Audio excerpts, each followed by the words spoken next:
meet my bride. Let's go for a ride in my newfangled automobile. Just where we will go, nobody knows, but it's sure a great way to feel. Behind the wheel of the speed meter steel, it's my newfangled automobile. Hello and welcome to Vintage Car History. I'm Wild Bill. It is quite common in business to observe a company being successful and simply duplicate what they do. The pre-World War I automotive world is no exception to this. Across the world, new car makers would quite often procure a successful car and reverse engineer the thing, and afterwards make their own car based on what they learned. But not always. Occasionally, some upstart would decide to do everything their own way despite the proven success of more traditional designs. And in most cases, said upstarts did not last long. But today, we're going to take a look at a man and his company that broke the molds of the auto industry and succeeded, Eugene Brillie.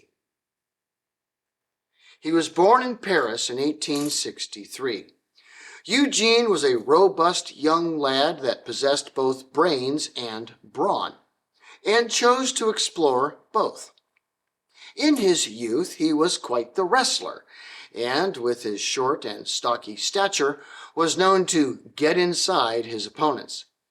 And though he never lost his passion for competition, it was in mathematics that he excelled to a greater extent, and this would eventually lead to his ultimate career. He entered the School of Central Paris in 1882, graduating with honors with his engineering degree in 1886.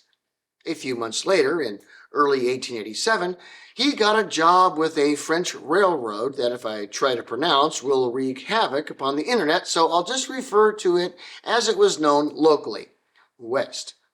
West had been established some 30 years prior as a holding company for many small railroads connecting Paris to western France, and was gathering more smaller railroads while also building their own lines to expand service.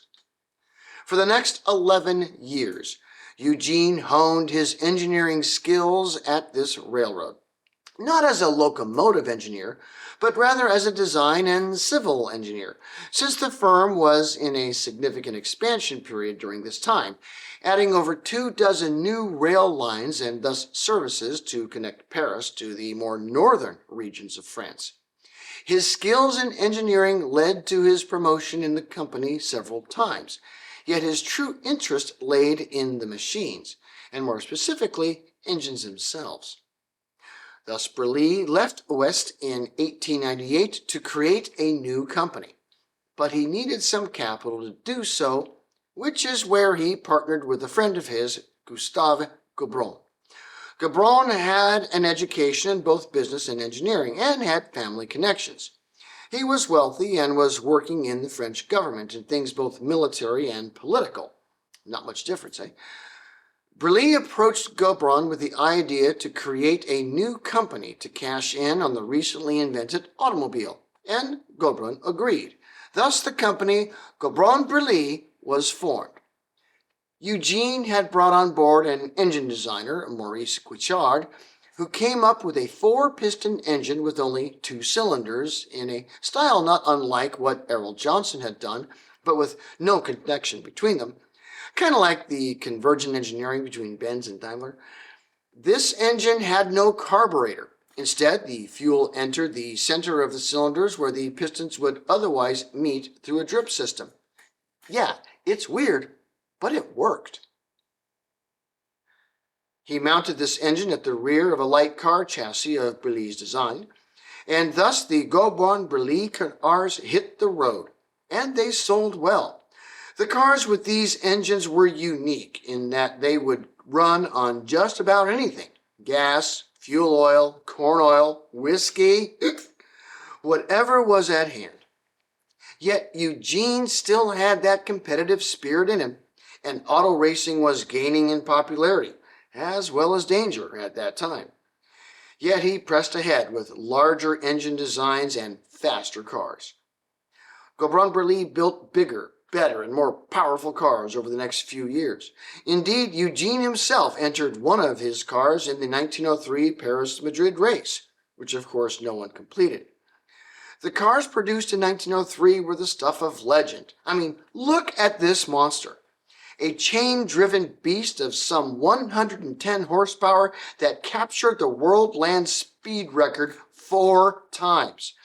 And with Louis Rigoli behind the wheel, was the first car to officially hold the record at over 100 miles an hour in July of 1904. Brillie and Gobron parted ways in late 1903 as Eugene sought to get more into heavy machinery designs.